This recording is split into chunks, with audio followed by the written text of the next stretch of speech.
le choix de cette association n'a pas été fait par hasard déjà à la base, donc pour des choses qui sont très personnelles, mais aussi en discutant avec Sergio, on s'est rendu compte que c'était très aligné, le thème du sommet, avec ce qu'il propose dans son association, dans tout ce qu'il met en place.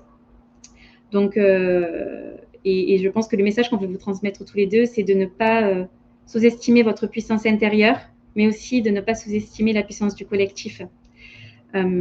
Voilà, donc du coup, je vais tous en bloquer. J'introduis Sergio.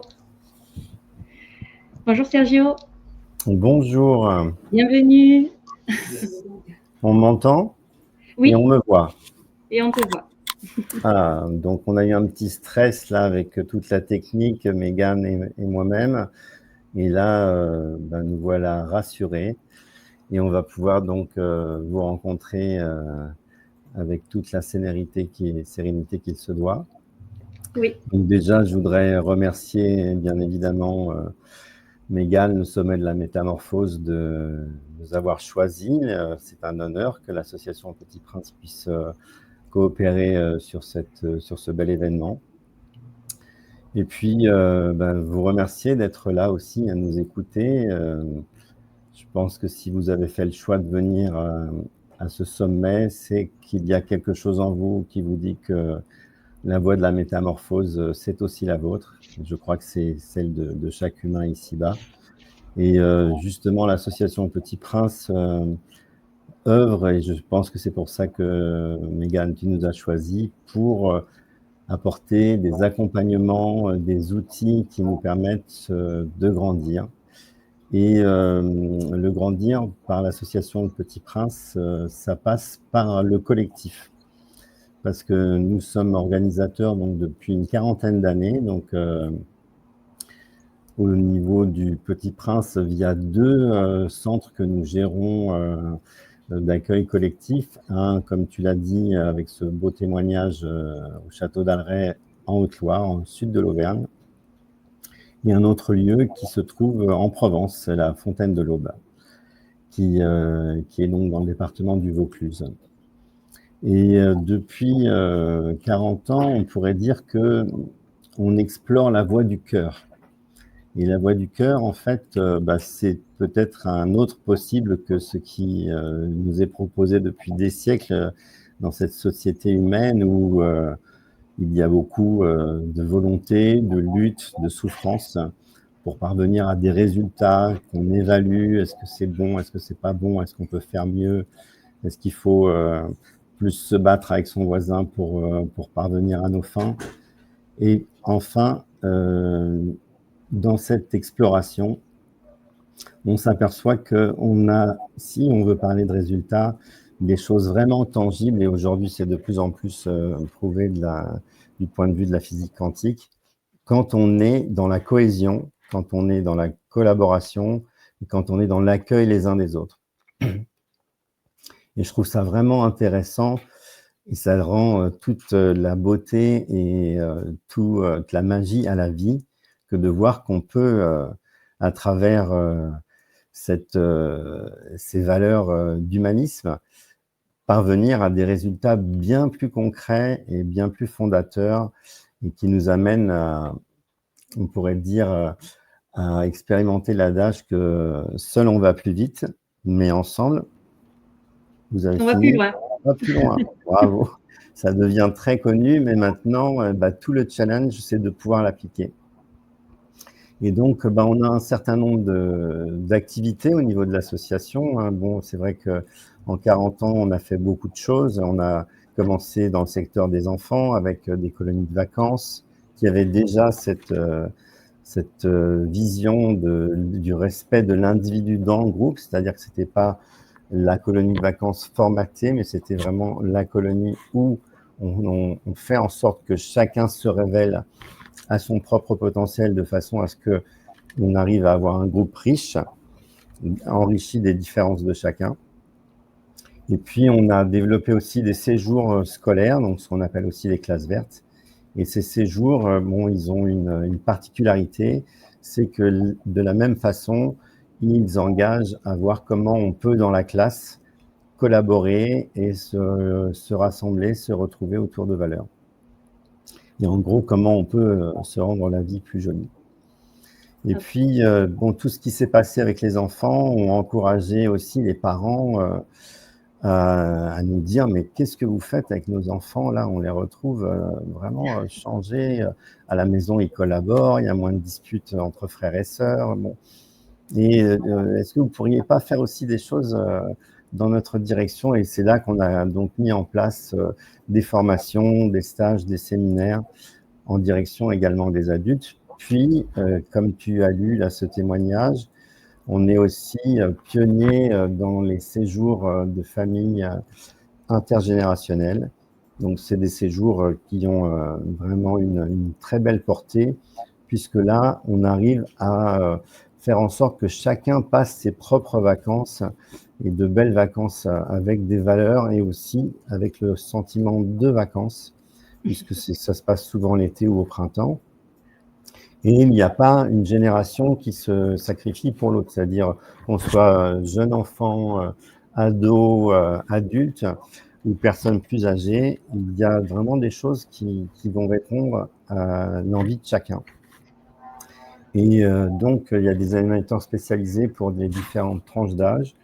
Et là, peut-être la différence avec ce qu'on faisait avant, c'est que là, on a cherché à vraiment trouver une mutualisation aussi en intergénération, c'est-à-dire qu'il y a à la fois des choses qui vont correspondre à moi, par exemple, parent, je vais pouvoir avoir des éléments sur la parentalité positive, sur comment mettre en place un nouveau dialogue avec mes enfants, comment apprendre l'écoute empathique, comment gérer les conflits. Donc, je vais aussi apprendre des choses qui vont me permettre à moi de déblayer un certain nombre de croyances qui peuvent être limitantes. Je vais pouvoir aussi écouter mon corps, écouter mes tensions, qu'est-ce qu'elles viennent me dire. Tout un panel de possibilités qui m'amène en gros à me métamorphoser. Et donc, pour les enfants, c'est la même chose. Il se passe des choses comme, par exemple, les cabanes. Comment je vais faire en sorte que la cabane devienne coopérative? Comment apprendre à construire ensemble? Comment ensuite s'inviter les uns les autres dans les cabanes? Bon, je vous prends un exemple parmi des centaines d'autres. Mais au bout du compte, chacun fait l'expérience que c'est un espace où la bienveillance, l'écoute, le respect nous amène à une vibration différente, à un non-jugement, à un accueil de l'autre dans les différences, si bien que dans cet écrin de possible, le potentiel de chacun positif vient se révéler. Et du coup, on est vraiment dans un niveau de communication où on est au-delà des querelles d'ego, des luttes de pouvoir, et on arrive à donc se placer sur un espace qui pourrait être plus celui de l'être, et où cette rencontre se fait et nous amène beaucoup de réponses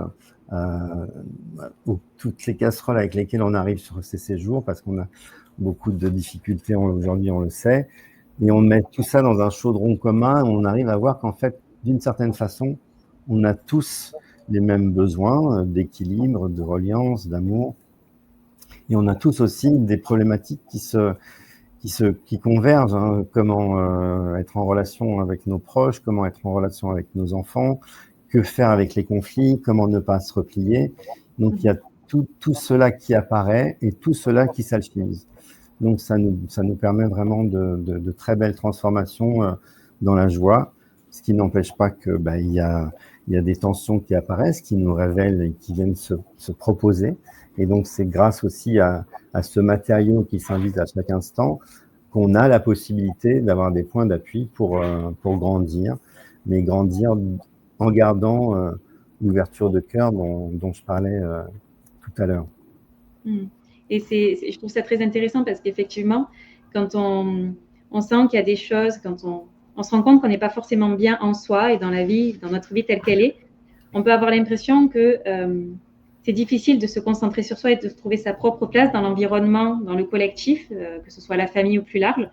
Et je trouve que ce qui est intéressant, c'est que à travers toutes les activités, tous les séjours que vous proposez dans l'association, ça permet vraiment comme tu dis, d'alchimiser tout ça en fait, c'est de se trouver soi au sein du collectif Et je trouve que c'est quelque chose d'essentiel parce que parfois, on a juste envie de se refermer sur soi, alors que le collectif, quand on a vraiment le bon environnement, les bonnes relations pour nous, ça peut vraiment nous porter et nous soutenir à juste être encore plus nous-mêmes.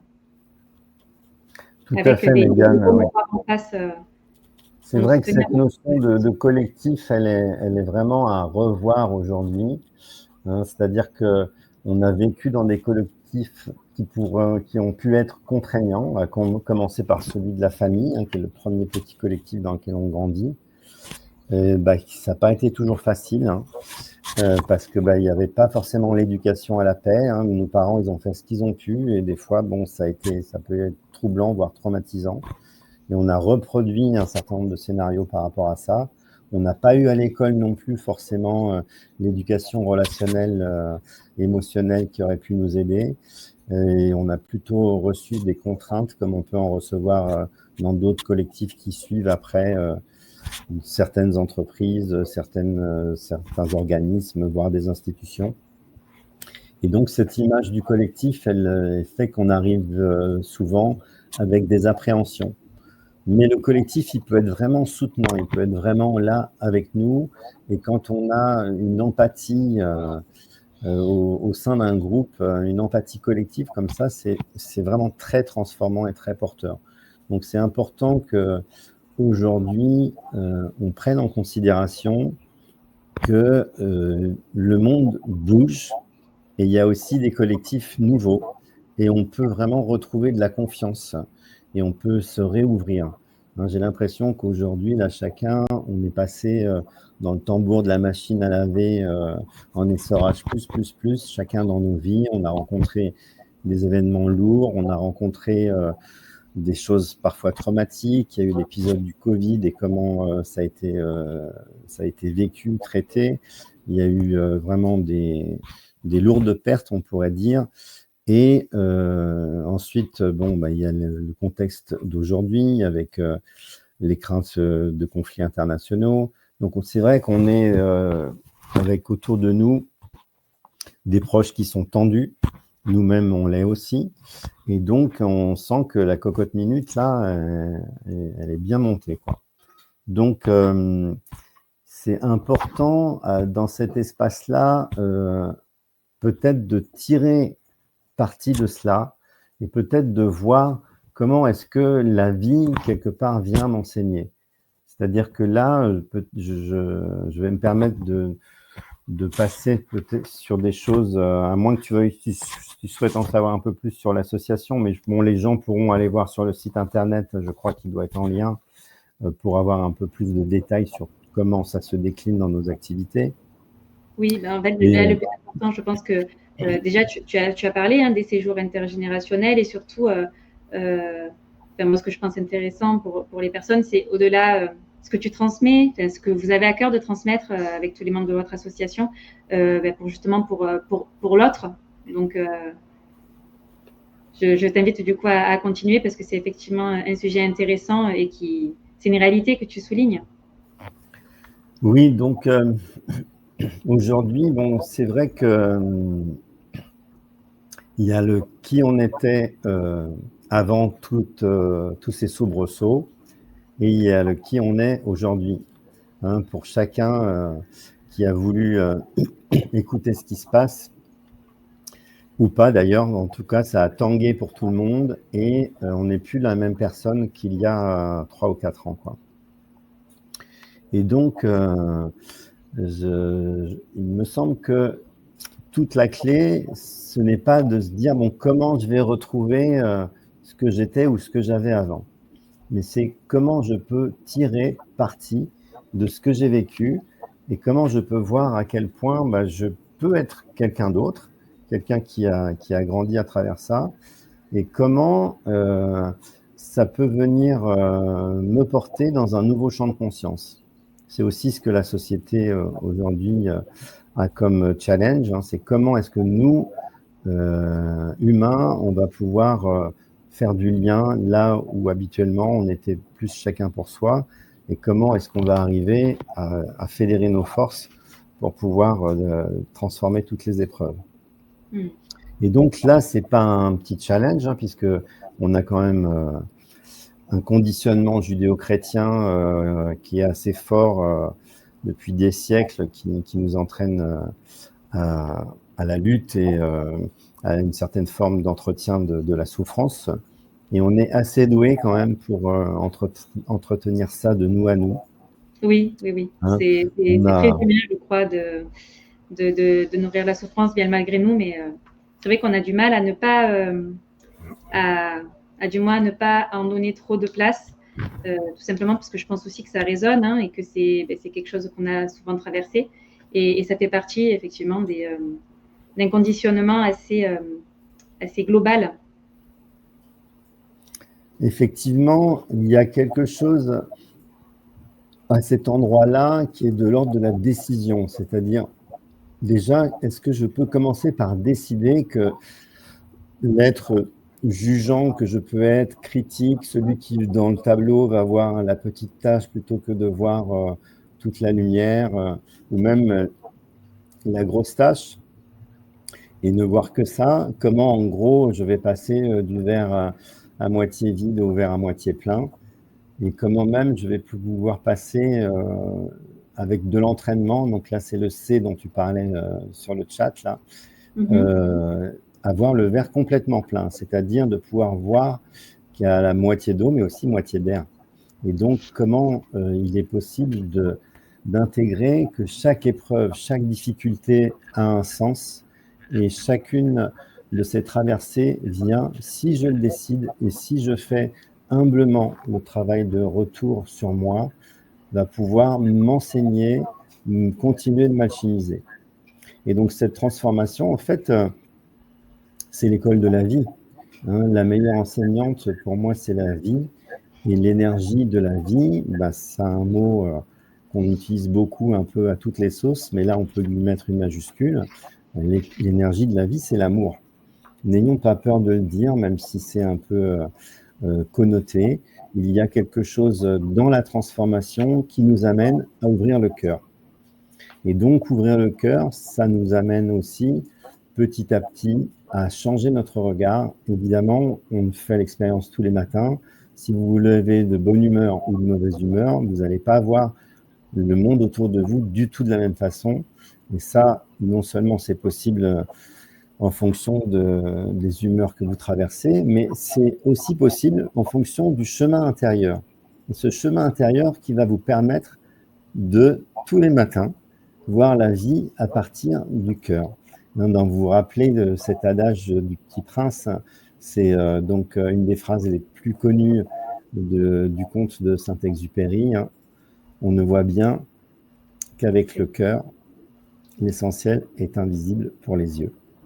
Tout à fait. Et donc, c'est vraiment, ça veut dire quoi en fait? Ça veut dire que dans ce monde, on pourrait dire qu'il y a plusieurs mondes, et ben, lequel est-ce que tu as envie de nourrir? Est-ce que tu as envie de nourrir celui du cœur et celui de l'amour, ou est-ce que tu as envie de nourrir celui de l'ombre? Et je crois que la prochaine intervenante, elle va nous parler de ça, donc je vous encourage à rester en ligne après notre petite intervention, parce Exactement, que c'est passionnant, toutes ces questions de la transformation, et c'est pour ça que nous avons été créés avec ces deux pôles. Parce que s'il n'y en avait qu'un, il n'y aurait pas tout ce principe de transformation. Et donc, c'est peut-être la magie de la vie, justement, de voir qu'est-ce qu'on décide de nourrir dans ces deux pôles. Est-ce qu'on décide de voir, oh, j'ai grandi dans un contexte tellement difficile, des parents comme ci, des parents comme ça, bon, j'ai tellement souffert avec mon amoureux, mon amoureuse. Bon, il y a tout un tas de raisons qui peuvent nous mettre dans cet espace de victimisation, de tristesse, de rancœur. Et si j'empile ces couches, il se passe quoi? Au fur et à mesure, ben, les couches, elles montent tellement que ça va même aller jusqu'au-delà de mon regard. Je vais voir la vie de plus en plus sombre et je vais me prendre pour la pauvre petite personne qui est ensevelie sous les décombres. Et malheureusement, c'est là où je vais contracter d'autres événements qui vont être de plus en plus difficiles, parce que si je suis là dans cette vibration très basse, forcément, je vais attirer aussi à moi des choses de cet ordre-là. Évidemment, je suis aussi une proie, je suis au-delà de ma souveraineté et je suis d'une certaine façon perdu. Donc là, la vie aujourd'hui, avec ce contexte, cette crise qui nous est proposée, en fait, c'est aussi une perche qui nous est tendue pour sortir de cette ancienne vision que nous avions et qui venait nourrir quelque part un certain nombre de croyances qu'on nous met à beaucoup de niveaux, comme quoi nous serions des êtres qui doivent vivre dans la peur, dans la protection. Et donc, voilà, c'est une belle opportunité de changement. Donc, et d'ailleurs, ça me fait penser que j'ai vraiment l'impression qu'on sous-estime la capacité qu'on a à justement créer sa vie, en vraiment puisant en soi-même. Parce qu'il y a peut-être parfois cette peur d'être égoïste quand on pense à soi, mais je pense que ce qu'il y a de plus aligné à faire, c'est de se concentrer sur soi, de se reconnecter à ce qu'on a à l'intérieur de nous, à ce qui nous fait vraiment vibrer, et que quand on l'incarne, naturellement, notre environnement, notre regard, notre réalité peut être différente, mais cette fois-ci, ça sera une réalité qu'on aura créée et qui sera tout aussi vraie que celle peut-être qu'on quitte. Et je pense qu'il faut oser se dire que ce grand changement de regard sur la vie est tout à fait possible et que la clé, c'est nous-mêmes, même si là, on va vous en proposer et qu'effectivement, ce que tu transmets, Sergio, aide beaucoup. J'ai vraiment à cœur, en tout cas, à travers ces échanges-là, à travers le choix de cette association pour la dimension solidaire et aussi à travers le choix des intervenants et tout ce qu'on a préparé pour vous, de vraiment vous montrer que le chemin, ça part vraiment de vous. Il sera unique et il sera très beau. Il faut effectivement oser faire ce premier pas. Et d'ailleurs, n'hésitez pas à dire dans le chat si tout ce qui est dit là résonne pour vous. J'ai vraiment à cœur de savoir ce qui peut, en tout cas, quels sont vos besoins, à quel point ça résonne pour vous et comment on peut, tout au long de ce sommet, bien vous accompagner, en tout cas, sur ce chemin de métamorphose. Et du coup, Sergio, plus précisément, du coup, quelles sont les missions? Tu as parlé des séjours.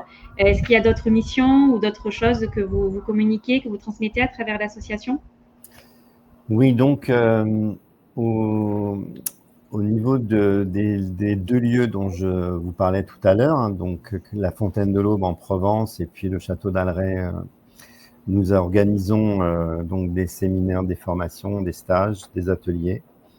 Et on pourrait dire qu'il y a donc la possibilité de s'y retrouver sur des temps assez courts, mais aussi des temps plus longs qui permettent aux gens qui sont loin de venir faire des stages et de s'apercevoir à quel point c'est important d'être soutenu, aidé dans ce passage qui est difficile, et de ne pas se dire oui, ça c'est réservé à des personnes qui n'y arrivent pas, moi j'ai la force, etc.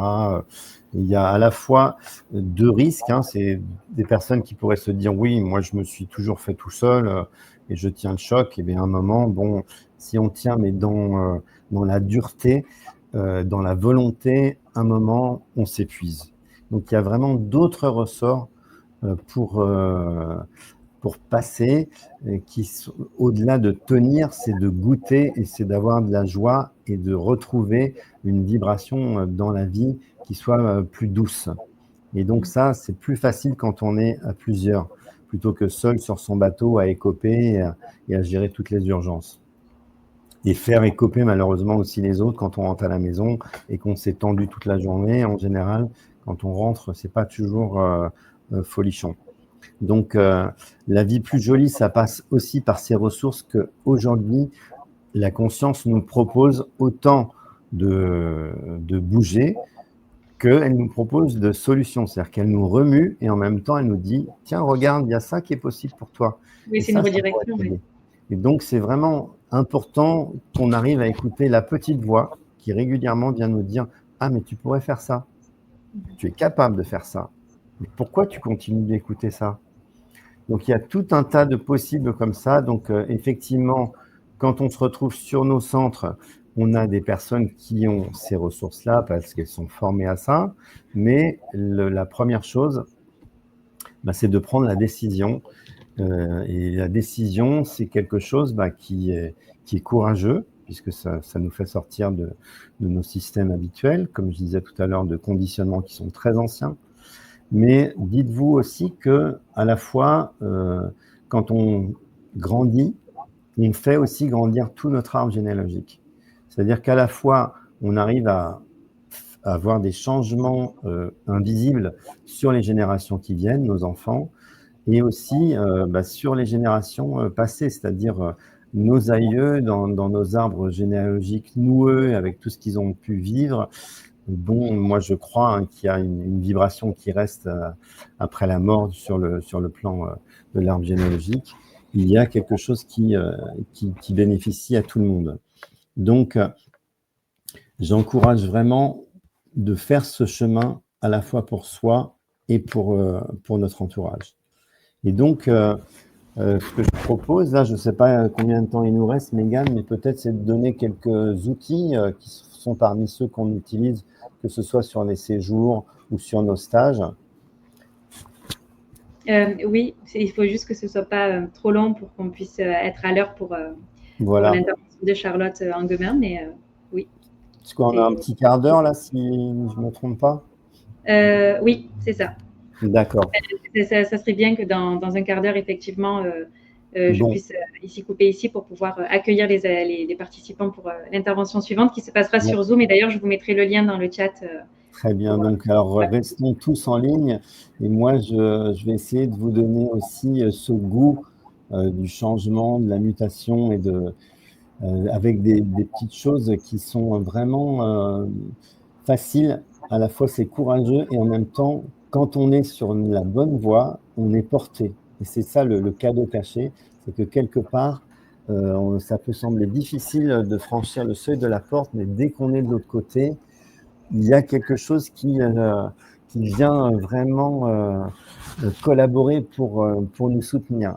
C'est comme si là, votre ange, votre âme, la source, votre moi supérieur, appelez-le comme vous voulez, mais venez vous dire « Ah, te voilà, enfin, on va pouvoir vraiment te soutenir, on va pouvoir vraiment être avec toi. » Et il y a plein de petites choses qui apparaissent et qui sont vraiment soutenantes. Et une des premières choses qu'on essaye de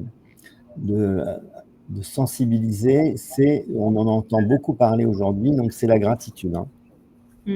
Bon, la gratitude, c'est quelque chose de très fort parce qu'elle implique donc ce changement de fréquence aussi, mais il ne faut pas confondre un espace simplement mental et un ressenti. C'est-à-dire que pour que les changements s'opèrent, ce n'est pas juste je décide avec ma tête, bon, maintenant, je vais être dans la gratitude, c'est chouette. Et ça va me rendre la vie plus jolie. Non. Là, il y a quelque chose à descendre un petit peu plus bas ici. La gratitude, elle doit vraiment pouvoir émaner. Elle doit vraiment pouvoir informer toutes nos cellules qu'il y a quelque chose de différent. Et donc, ça demande aussi un entraînement, par exemple, avoir un petit cahier et tous les jours noter 3-4 choses qui se sont bien passées dans la journée. Bon, il y a plein de choses sur la gratitude sur Internet. Si ça vous intéresse, vous allez pouvoir développer. Mais je voudrais vraiment nous encourager, là aussi, à voir le verre plein, c'est-à-dire voir tout ce qu'on a fait de bien et voir à quel point on a fait de notre mieux. Et essayer de sortir aussi de ce jugement, que ce soit pour soi ou pour les autres, et qui vient voir tout ce qui m'a blessé, tout ce qui m'a contrarié, et enfin pouvoir, avec douceur aussi, avoir de l'empathie ou de l'auto-empathie. C'est-à-dire que, par exemple, mon parent, si je le vois comme le père que je n'ai pas pu avoir parce que celui-là, il a plein de défauts, ou la mère que j'ai et qui ne me convient pas du tout, et que je continue à voir l'autre à travers cet œil-là, ou pareil pour mon patron, pour mon collègue, etc., je vais m'enfermer dans un regard qui va être clivant et je vais me séparer de plus en plus et donc vivre avec cette séparation aussi en moi. Et donc, ces lunettes de gratitude, elles vont me permettre d'aller peut-être un peu au-delà même par rapport à moi-même, et de me dire, derrière mes peurs, derrière ma violence, ben, il y a quoi? Il y a peut-être mon insécurité, il y a peut-être une inquiétude de ci, de ça. Donc, il y a plein de raisons qui font que je suis comme ci ou comme ça et pas tout à fait comme j'aimerais être. Et si c'est valable pour moi, si j'arrive à le voir pour moi, il y a de fortes chances pour que je puisse le voir pour mon parent ou que je puisse le voir pour mon collègue, pour ma fratrie, etc. Donc là, il y a vraiment quelque chose à trouver qui nous amène à cet espace de l'ouverture et de passer de là à là. De passer de là à là, là aussi, les intervenants qui vont être dans le sommet, Mégane, vont Oui, nous aider. Il y a différents outils. Hein, donc, il y a des outils qui sont multiples aujourd'hui. On a l'embarras du choix. Mais il y a quelque chose qui est d'apprendre aussi peut-être à mieux communiquer. Hein. On entend beaucoup parler aujourd'hui de la communication consciente ou de la communication non violente. Donc, c'est des choses qu'on explore aussi sur nos séjours, puisque c'est communiquer de soi à soi, certes, mais c'est aussi communiquer avec notre entourage et aussi communiquer quand il y a des conflits. Le conflit dit tout de suite, bon, allez, je sors les armes et bon, je me défends. Et comment est-ce que je peux apprendre à aller voir un peu comment ça se passe sur la colline de l'autre pour essayer, avant de réagir, bah, de sentir par quoi c'est motivé, qu'est-ce qui se passe, quelle peur est-ce qu'il peut y avoir, etc. De façon à ce que je puisse avoir aussi une posture d'écoute. Et à partir de cette posture d'écoute, il y a des chances que je sois un petit peu plus écouté aussi par l'autre. Donc tout ça, ça s'apprend parce que ça implique aussi une gestion des émotions. Donc ça implique quelque chose où on n'est pas forcément habitué aussi d'aller, surtout quand on est activé par une remarque de l'autre. Mais on peut apprendre à faire en sorte que tous ces emmerdeurs qu'on voit autour de nous, en fait, ils ne sont que le reflet de ce qui se passe en nous. Et apprendre que tout ça, c'est comme un tableau de bord, et à chaque fois qu'il y a des voyants rouges qui s'allument, ben, ils viennent me dire quelque chose. Et au lieu de me dire, tiens, lui, il a appuyé sur le voyant, et il m'énerve, et je vais lui faire la peau, c'est me dire, tiens, il y a ce voyant qui s'est allumé en moi, qu'est-ce qu'il vient me dire, quoi. Et donc, ce nouveau paradigme nous est proposé aujourd'hui, et si on arrive à faire ce travail qui est au-delà de l'ego, au-delà de nos croyances, il y a un niveau où on peut vraiment se rencontrer. Et c'est ça qui devient merveilleux, quoi. Et je trouve ça merveilleux parce que, comme tu dis, se rencontrer, c'est se rencontrer soi. Et quand on se rencontre soi, on rencontre aussi l'autre avec un autre regard. Tu as pas de la gratitude, ça c'est quelque chose que moi, en tout cas, je pratique beaucoup. Pour moi, d'ailleurs, je considère que je ne dis jamais assez merci parce que la gratitude, quand on l'offre aussi, elle nous nourrit énormément. Et aussi de toute la bienveillance qu'on vous encourage à vous donner. À travers tout ce qu'on vous propose. Et c'est aussi la bienveillance qu'on invite aussi à propager, à étendre autour de nous et de le mettre aussi au cœur de nos relations pour avoir tout simplement un environnement beaucoup plus harmonieux et paisible parce que c'est tout à fait possible. Ça commence par soi, mais ça va très vite, ça atteint aussi très vite tout ce qu'il y a autour de nous parce que ça me rappelle aussi la notion d'unité, qu'à la fois on est unique, il y a l'unicité, il y a aussi l'unité et il n'y a pas de séparation, malgré parfois les apparences. Et du coup, comme l'intervention arrive à sa fin, je tenais vraiment à te remercier, Sergio, d'être là et d'avoir voulu partager ces beaux messages qui résonnent complètement avec le thème du sommet. Et pour ceux qui nous regardent, d'ailleurs, j'espère que tout marche bien parce que je me rends compte que je ne vois pas les commentaires. Donc, je ne sais pas si n'hésitez pas à essayer. Je me dis que comme je vous ai sollicité plusieurs fois, il y a des problèmes techniques, j'essaierai d'arranger ça pour la suite du sommet. En tout cas, je me permets du coup de vous rappeler que il y a donc différents endroits pour connecter avec le sommet. Donc là, je mets d'abord en premier la page de conciergerie parce que c'est là que vous allez trouver tout le lien pour accéder à la chaîne sur lesquelles sont diffusés les lives et aussi pour accéder au replay.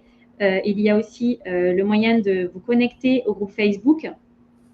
Donc le groupe Facebook qui est un groupe, comme je vous l'ai dit, c'est un espace où vous pouvez vraiment connecter, échanger, partager vos expériences, relever les défis. Et ça vous permet aussi d'être connecté à l'esprit du collectif que vous propose en tout cas ce sommet. Et pour ceux qui veulent aussi aller plus loin, c'est déjà le cas, il y a déjà des membres VIP au sommet. N'hésitez pas à prendre le pass VIP, c'est vraiment un bundle qui vous permet déjà d'accéder à vie à toutes les interventions, au replay de toutes les interventions de ce sommet.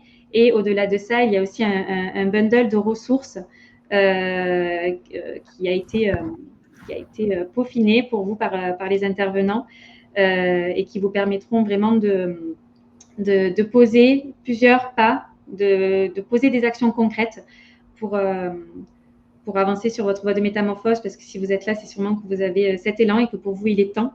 Donc voilà, sachez qu'il y a aussi ce bundle exclusif qui est éphémère et qui a été conçu spécialement pour ce sommet. Donc je vais mettre dans le chat, en espérant que vous l'ayez. Je vous mets le lien pour qu'on se retrouve pour l'intervention prochaine, donc l'intervention de Charlotte Anguebin, de l'ombre à la lumière sans se renier, qui va commencer dans quelques minutes, qui commence du coup à 13h. Et je termine du coup en vous remerciant ceux qui êtes là, parce que je vous vois, je sais qu'il y a des gens qui regardent le live, et j'espère vraiment du coup que je vais pouvoir régler ce problème d'accès aux commentaires. Et je voulais aussi du coup remercier Sergio, te remercier toi pour la bonne énergie que tu as véhiculée, de m'avoir accompagnée pour cette cérémonie d'ouverture et pour démarrer cette semaine riche en transformation, et je crois que ça a déjà commencé. Et du coup, je te laisse le mot de la fin, Sergio. Est-ce que tu voudrais dire une phrase, peut-être une phrase ou un message que tu as vraiment envie que les personnes présentes qui verront cette intervention retiennent? Oui, volontiers. Je vais être vraiment simple parce que le mot qui me vient là, c'est quand il y a de la vie, il y a de l'espérance et non pas de l'espoir, parce que l'espérance, c'est vraiment quelque chose qui va se concrétiser. L'espoir, c'est quelque chose d'un peu loin, et je voudrais vraiment encourager chacun à renouer avec cette foi, cette espérance qu'il y a dans le cœur de chacun de nous. Et donc, plus on arrive à se connecter à cet endroit-là, plus la vibration, elle correspond à ça, plus on engage les futurs correspondant à ça. Si on se met dans la posture de la victime, on engage aussi malheureusement des choses qui correspondent à cette douleur-là. Donc vraiment, grâce à ce sommet et grâce à votre vie de tous les jours et à l'éducation qu'elle vous apporte, connectez-vous vraiment à cette espérance, et je suis sûr que ça va continuer, ça va s'embellir, même s'il y a des épreuves. Ça continuera jusqu'à la fin de nos jours, mais la différence, c'est qu'on va apprendre à les voir autrement, à apprendre à les gérer avec joie et avec amour. Merci beaucoup, Mégane. Et donc, merveilleux sommet à tout le monde. Merci. Et du coup, juste, je rebondis sur ce que tu viens de dire. Effectivement, les épreuves de la vie seront toujours là. Ça fait partie du jeu. C'est comme ça que la vie fonctionne. Mais je trouve que vraiment, ce que tu dis, Sergio, me rappelle que il est tout à fait possible de considérer ces épreuves comme des opportunités et de retrouver du coup derrière le cadeau caché dont tu parlais tout à l'heure. Oui. Donc voilà, vraiment suivez cet élan, et si vous êtes là, c'est vraiment pour ça, et je suis vraiment heureuse de vous accompagner ces 5 prochains jours, d'avoir commencé avec Sergio et de continuer avec tous les intervenants à venir.